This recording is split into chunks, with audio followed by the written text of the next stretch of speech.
Peace, beautiful soul, and welcome to the official Soul Liberation Energy Report for the Cancer New Moon of 2026.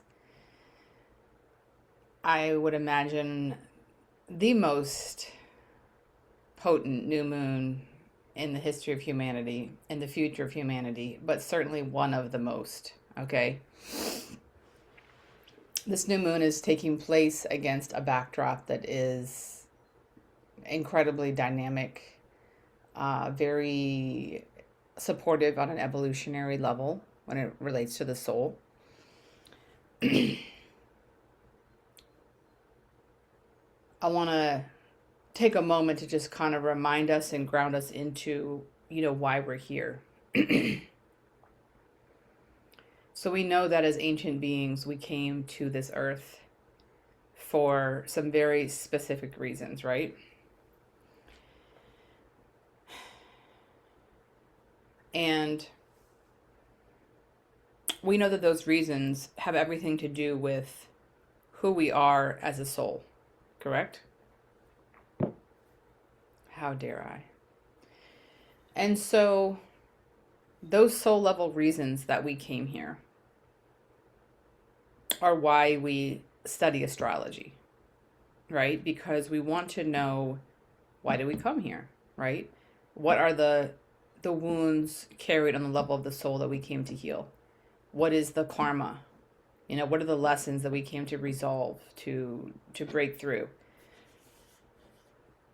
And the astrology chart gives us great clarity on those things.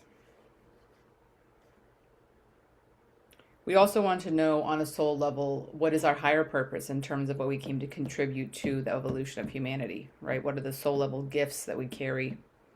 What are our unique strengths? And so that's all related to why we study, astrology, what I call shamanic astrology, but astrology in general, right? Which is a very, very, very ancient science. It's an ancient mystical science, right? And really astrology tracks the patterns, right, that emerge over time, over hundreds of thousands of years, as our ancestors and we continue to track the evolutionary patterns that emerge through the relationships between the planets. So, that's why we're here. And so now in this current moment, in current time, we're looking at what are the planets doing in the sky? What is the configuration? What is the evolutionary pathway that the ancestors are creating in this moment for us to continue to grow and evolve and heal? So that's why we're here. And, part of the purpose behind tracking the patterns and the cycles, just realized I forgot to make sure the sound is turned off. It's not. Part of the reason for tracking the patterns and the cycles, right, is that we start to track the patterns and the cycles in our own lives. And then once we track the patterns and the cycles in our own lives, right, that's when we get to look at what patterns do we want to interrupt? What cycles do we want to break? So I want to dedicate this new moon to the Great Mother. The return of the Great Mother, the return of the balance between the sacred masculine and the sacred feminine, between the Great Mother and the Great Father, you know, which is an equilibrium that has existed in a place of balance for most of humanity, right? This current configuration of imbalance that we were born into, is a very recent, right? It's like we think of it as, permanent, but it's very recent, right? It's really just over the last 5 to 10,000 years that these kinds of imbalances have developed, and as we continue to grow and evolve on an individual and collective level, right, we are returning to the place of balance between the masculine and the feminine within and as expressed in the world. So, I had a lot of resistance to recording this message today. It took me a long time to get here. And I think part of how I finally did get here was just to realize that there's just really no way to capture on a linear, rational level the potency of this time. And so I just have to kind of sit down and, do what I do best, right? Just allow the energy to come through. But also it's because I've been moving through a particularly potent time in my own evolutionary healing journey. And I have encountered a level of rage that I've never encountered before. And I think part of that is that I have allowed myself to connect with and actually experience a level of rage that is new for me.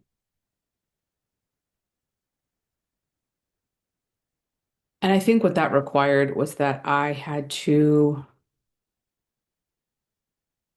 come into a different level of understanding around who I am and self-acceptance. Because part of what that rage has allowed me to do is to defend myself and to protect my boundaries, right? And it's almost like that revelation, that realization that like I'm worth defending, I'm worth protecting. And, one of the things I teach in, the soul journey of a healer, the soul journey, the whatever version of the program that you took or that you may have taken, is the importance of reclaiming our narrative, you know. And that is a journey that can be ongoing. And so I just have recently gone through a very deep layer of that, you know. And I think part of that has to do with the shedding, the burning of, what I've been speaking about as a suffering empath, you know. Um, the death of the empath, the death of the suffering empath who tolerated certain behavior because we are so highly empathic that we make contact with why the other person is behaving in a toxic, inappropriate, unreasonable manner. And because we know why and we have compassion for the why of that person's behavior, we tolerate behavior that we should not. And so I have reached a place where I had to draw a line in the sand. And, I'm really grateful for that. I'm really grateful for that. And so, of course, this took place during cancer season. Of course it did, because it involves family, and cancer season is all about family, right? Cancer is ruled by the moon. The moon, of course, is, really the grandmother, right? I mean, we come through the grandmother, we come through the grandmothers, right? So it's the blessings and the wisdom of the grandmothers, and it's also the pain that the grandmothers have carried. And this pain continues to be acted out in the people around us in our family, and through us. And so we have the job of transmuting that pain.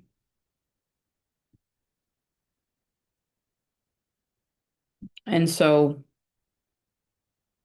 I think part of embodying divine order and putting things into divine order is having clear boundaries around what we will and will not tolerate, you know. And so I know for me, I've never in my life allowed myself to connect with rage on this level where I literally felt like the rage was consuming me. The rage was just coursing through me, and not just for a minute, for days, right? It was like I was just burning. The rage was consuming me, and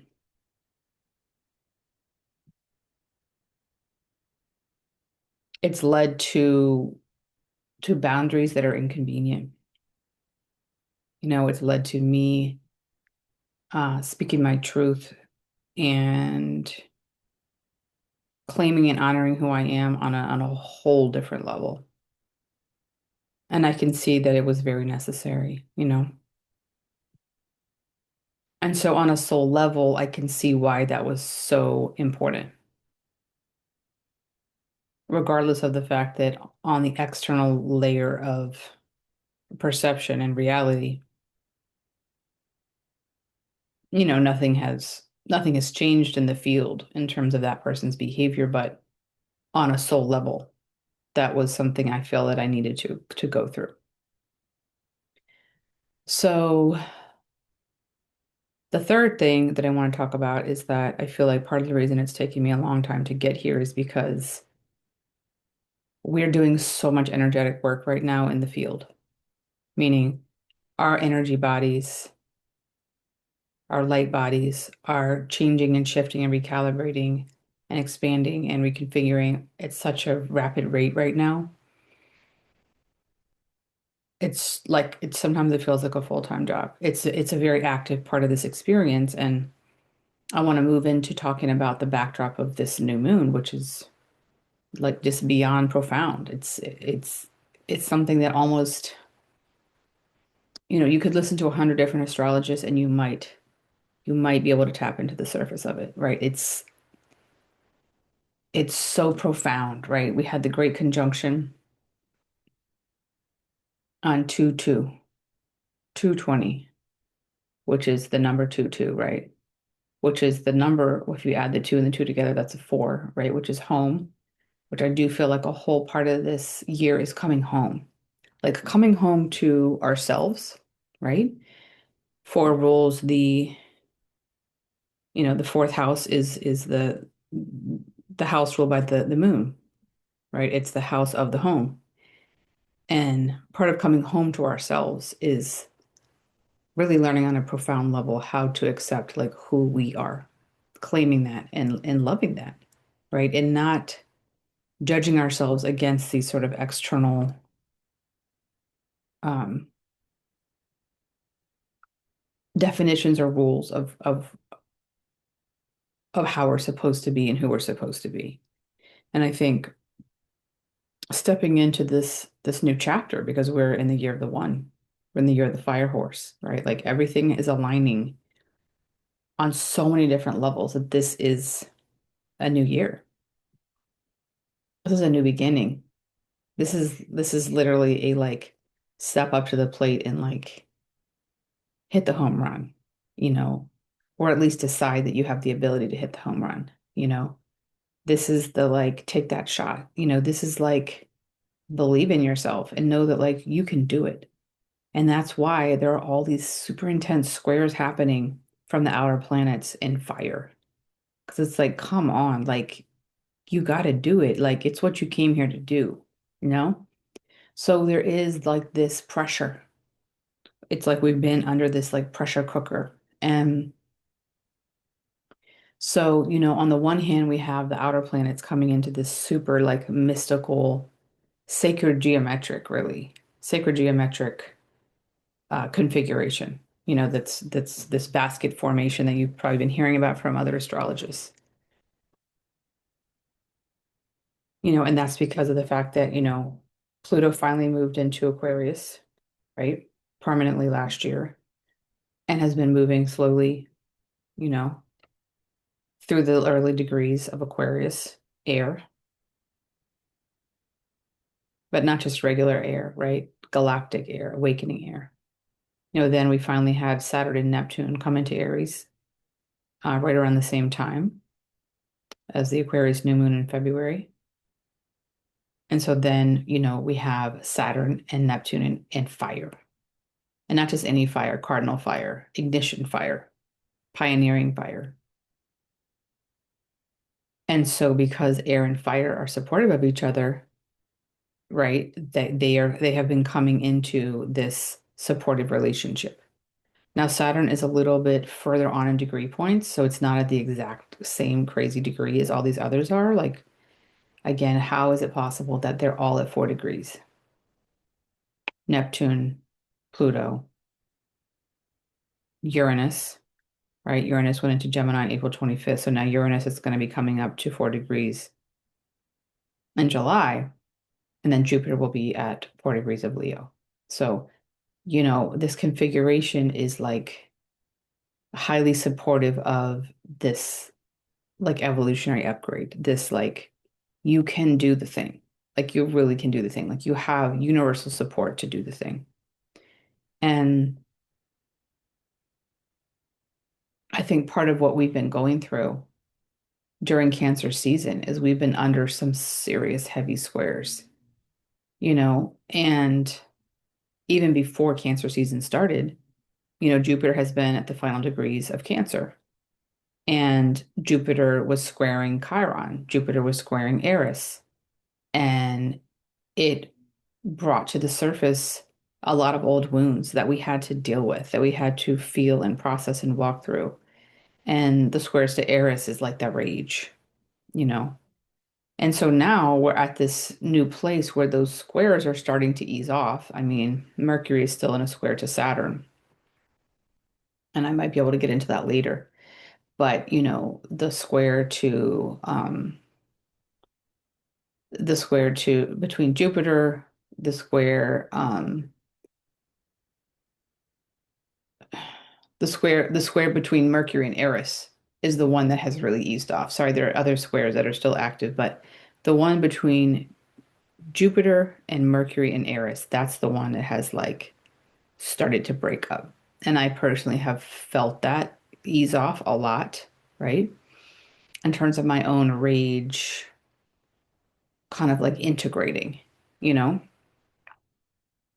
And so, right as that softening has happened, we have Venus moving into Virgo. And so, what's really fascinating about this time is that Venus moving into Virgo means that she's conjunct the South Node, right? The South Node of the moon, which is like a astral point that has strong spiritual energetic significance. It's not an actual luminary. And so, the South Node represents what we're releasing collectively, what we're kind of integrating to it's almost like what we are, yeah, what we are integrating so that we can embody the higher expression of Virgo as opposed to the lower expression of Virgo. So let's just briefly touch on that, right? So we know Virgos are like the Virgo energy is very service oriented, attention to detail, right? Shows up, is consistent, all those great energies, right? But the lower expression of the Virgo energy has to do with the fact that Virgo can be very exacting, right? Very exacting, perfectionist, very critical of the self, critical of the other, very in the head, very detached from the heart and spirit, right? Because Virgo is part of the Virgo Pisces axis of service, right? Pisces being in divine service and Virgo more being in like earthly service. And so, this opposition between the South Node in Virgo and the North Node in Pisces is really about us shedding that old way of showing up in that more exacting way, right? Where there's that sacrificial, that self-sacrificing, that overdoing, that energy, of almost being like devoted to doing something that the mind says we have to do, and that's that like sort of like exacting duty-based energy. That's what no longer is supposed to be our guiding light. And so, as we come to like literally the final weeks, the final 2 weeks, you know, of the North Node in Pisces and the South Node in Virgo, we have to realize that like this is a big graduation point for us, meaning the North Node in Pisces is asking us, trust the energy, follow the flow of energy, right? Move with spirit, right? That's like that hummingbird medicine, right? And so there's something that we have to give up. There's a way of judging ourselves and being exacting and self-punishing and it's like, enough, right? And that's where the cancer thing comes in, where it's like, what would it really take for you to treat yourself the way the great mother would treat you, right? Where when you fall short, when you can't get it done, when you can't finish everything, instead of beating yourself up and punishing yourself and judging yourself and criticizing yourself, which are all mechanisms of control of the patriarchy. And I've already talked about this enough for you guys to remember this, but I don't mean men. I mean the patriarchy. Because men have also been damaged and harmed by the patriarchy. So, part of how we are healing the patriarchy is by bringing back in the Divine Mother, right?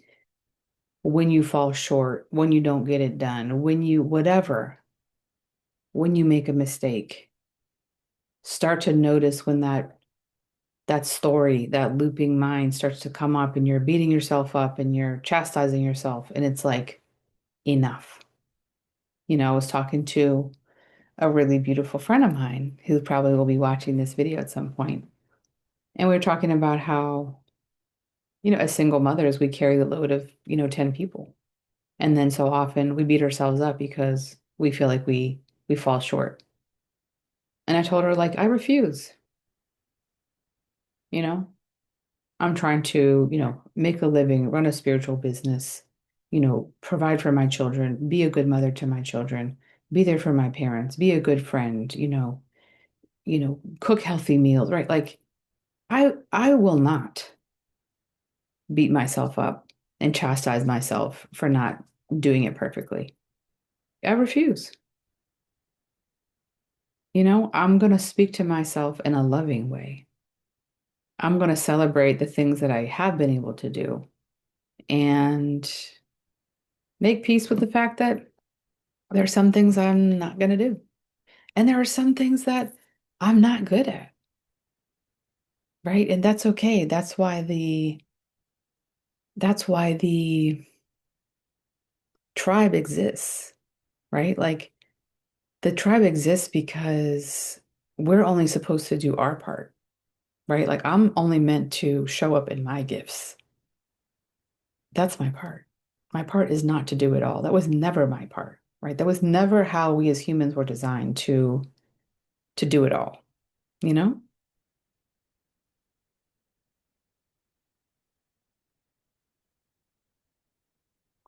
So I want to briefly speak to a couple of aspects that are going on that are very specific. So I've already mentioned to you guys that one of the biggest things happening this month, as opposed to this huge basket configuration, this huge sacred geometrical evolutionary support of the outer planets, right?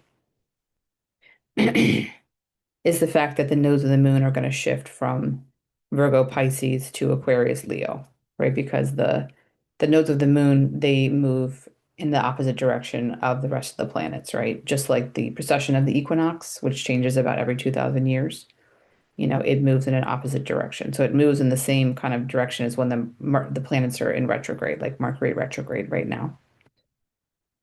Okay, so that's on the 26th, working backwards, right? Now, I want to talk about the fact that as Venus is moving into Virgo, which happened on July 9th. I also got to hold this beautiful citrine that I'm obsessed with. As Venus moves into Virgo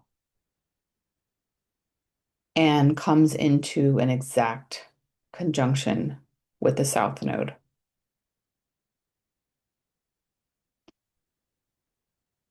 that is not a conjunction to take lightly because South Node energy, especially at the final degree points, right? Think about it. The South Node has been in Virgo since 29 degrees of Virgo. And right, and it's now at the zero, the 1 0 degree point. It's all the way at the graduation point, the initiation point. And and Venus is conjunct that. So that is a surrender. That is a surrendering of old karma, past life karma, that is a completion around something that has to do with relationships, because that's Venus, right? And I would say with a particular focus on the release of relationships that have been very duty bound, something that, is it's no longer working, right? Because remember, Virgo is also like our day to day, our everyday life, our routines, our health, right? So something that's no longer working is asking for completion, is asking for surrender, is asking for closure. And it may be a relationship. And I don't necessarily mean a romantic relationship. I mean a relationship that, there's karma attached to it. It could be romantic, but it doesn't necessarily feel romantic, especially because of the fact that we're in Cancer season. So then, right after that conjunction, today, Venus is trying to Chiron, right? Chiron has just moved into Taurus. Venus is at 0 degrees of Virgo. Chiron is at 0 degrees of Taurus. So they're in a beautiful trine. And so part of that energy is like, I love and I value myself. I love and I value and I honor myself. And that's why I'm allowing myself to surrender this karmic pattern, this karmic relationship, right? I'm choosing myself. And that's not always easy for the Virgo energy to do, right? Because it's so programmed to be dutiful. And there's that obligation that continues to kind of drive us, but it's coming out of the shadow. And, I know a lot of us in this tribe who are probably watching this video who we've almost been held captive, right? We've almost been like prisoners of that energy, that shadow. Like, you have to take care of this person. You have to do this thing. You have to show up in this way. And it's like, yeah, but at what expense? And somehow we've been justifying that, but it's like, can you really do what you came here to do while you stay on that hamster wheel of doing, doing, doing from this low vibrational place of obligation?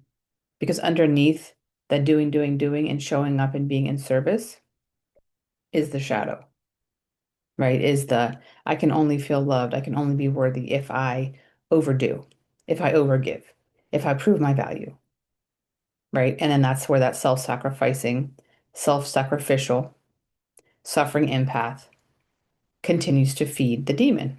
And that's what I hope we can evolve out of, truly, because it's like an energy leak for our entire soul tribe, right? It's an energy leak for us individually and as a soul tribe in terms of what we can elevate into individually and collectively. So I hope we can draw a line in the sand around that. Then we have the Sun conjunct Mercury. So there's going to be some really beautiful, just like messages, I would say, coming in, you know. Again, that's Cancer. And, again, just reminding ourselves that like Cancer is ruled by the moon is the mother, right? The great mother, the creator. And so part of this energy is really continuing to come home to and honor ourselves so that we can live in a place of coherence, so that we can vibrate to the frequency of unconditional love, which is our birthright and which is probably the most powerful thing that we can do as energetic beings, right? Regardless of where we are in the universe, but particularly on planet Earth, particularly during this time of great awakening. So, one of the biggest aspects that I want to make sure that you understand is the fact that Venus is squaring Uranus. All right. That's happening on the 13th. So that's going to be on Sunday, Monday. Venus will square Uranus.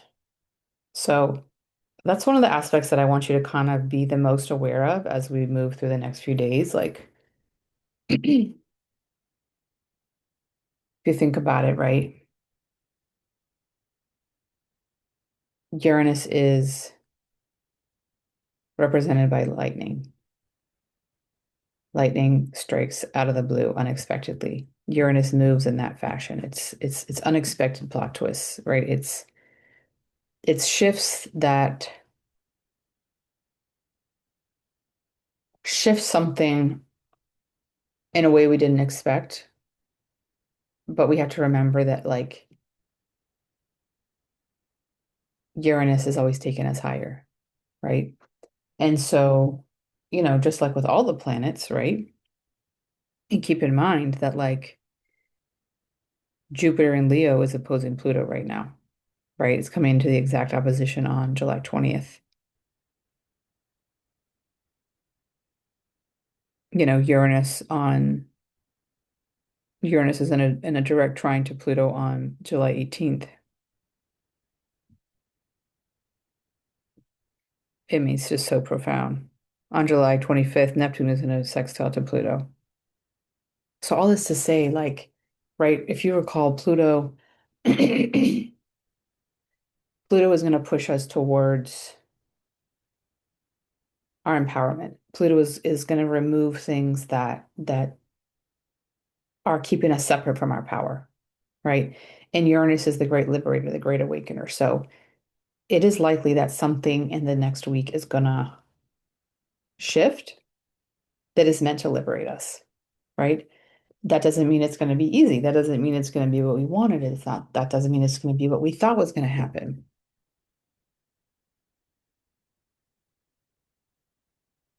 But that doesn't mean that it's wrong or bad. It means that it's supporting our evolution. At least that's what I believe about Uranus. But Uranus is my ruling planet, right? I'm an Aquarius rising. So I don't want to go on forever and ever, we are going to have a full moon coming up in 2 weeks, our full moon in Aquarius, probably the most dynamic full moon of the entire year. Then we'll be in the Lion's Gate. We'll be in eclipse season. And by that time, hopefully you have been able to tap into this Jupiter and Leo energy that is asking you to choose courage, you know? Jupiter is expanding that Leo energy, right? Leo, the lion, is the heart, right? Courage lives in the heart. And I feel like right now we're really being asked to choose something that it might feel dangerous because it involves risk. It involves believing that something is possible that maybe we've always wanted, that we always wanted to go for, but we weren't sure. We weren't sure if we should go for it, if we can go for it, if it's really possible. And the universe is like, yeah, it is. Believe in it. Go for it, you know? And so by the time we're in eclipse season in August for the Lionsgate, it's like there is the possibility that we are already stepping up to the plate with the bat, right? We're already shooting our shot in some way related to what it is that lights us up and excites us and gives us the motivation to say, you know what? I'm gonna ground into the thing that I really want. I'm gonna choose myself, which means believing that I can have what I want, which we know as ancient light beings, that means embodying our purpose, right? Believing that we can be part of creating a world that we want to live in, right? That we believe that we can have a level of influence on this planet in our own lives that is meaningful, that brings a greater level of purpose and fulfillment than we've been able to experience so far. And so, in case you forgot,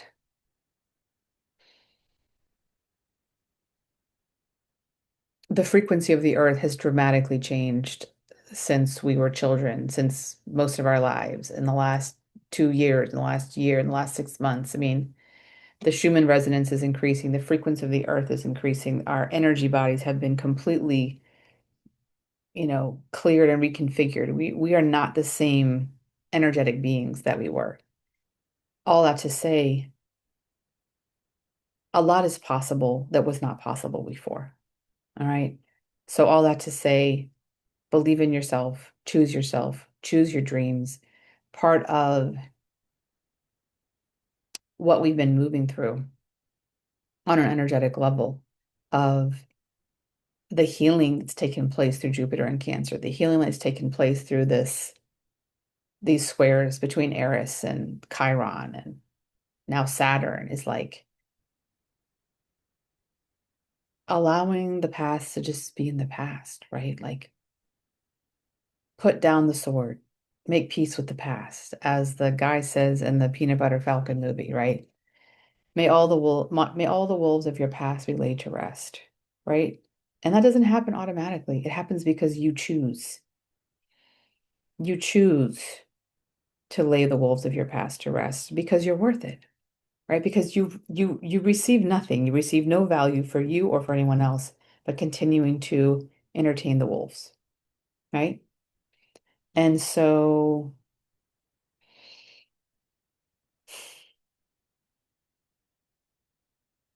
what can your life look like when you are no longer responding to life from the place of your emotional wounds? What can your reality evolve into when you can truly exist and vibrate and think and move from a place of deep self-worth and deep self-honoring and emotional safety, right? You know, Cancer, the Capricorn full moon that we just had and the Cancer season that we're in is the axis of safety. The physical safety of Capricorn, the emotional safety of Cancer, right? So when we are able to come home to ourselves, when we are able to create emotional safety for ourselves,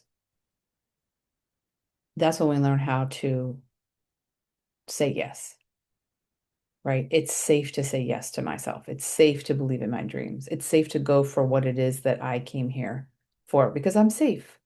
I'm safe in this world. I'm supported by the universe. I'm supported by my ancestors. I'm supported by my higher self. You know, so that frequency, right, is the frequency that the world needs to continue to grow and heal and evolve.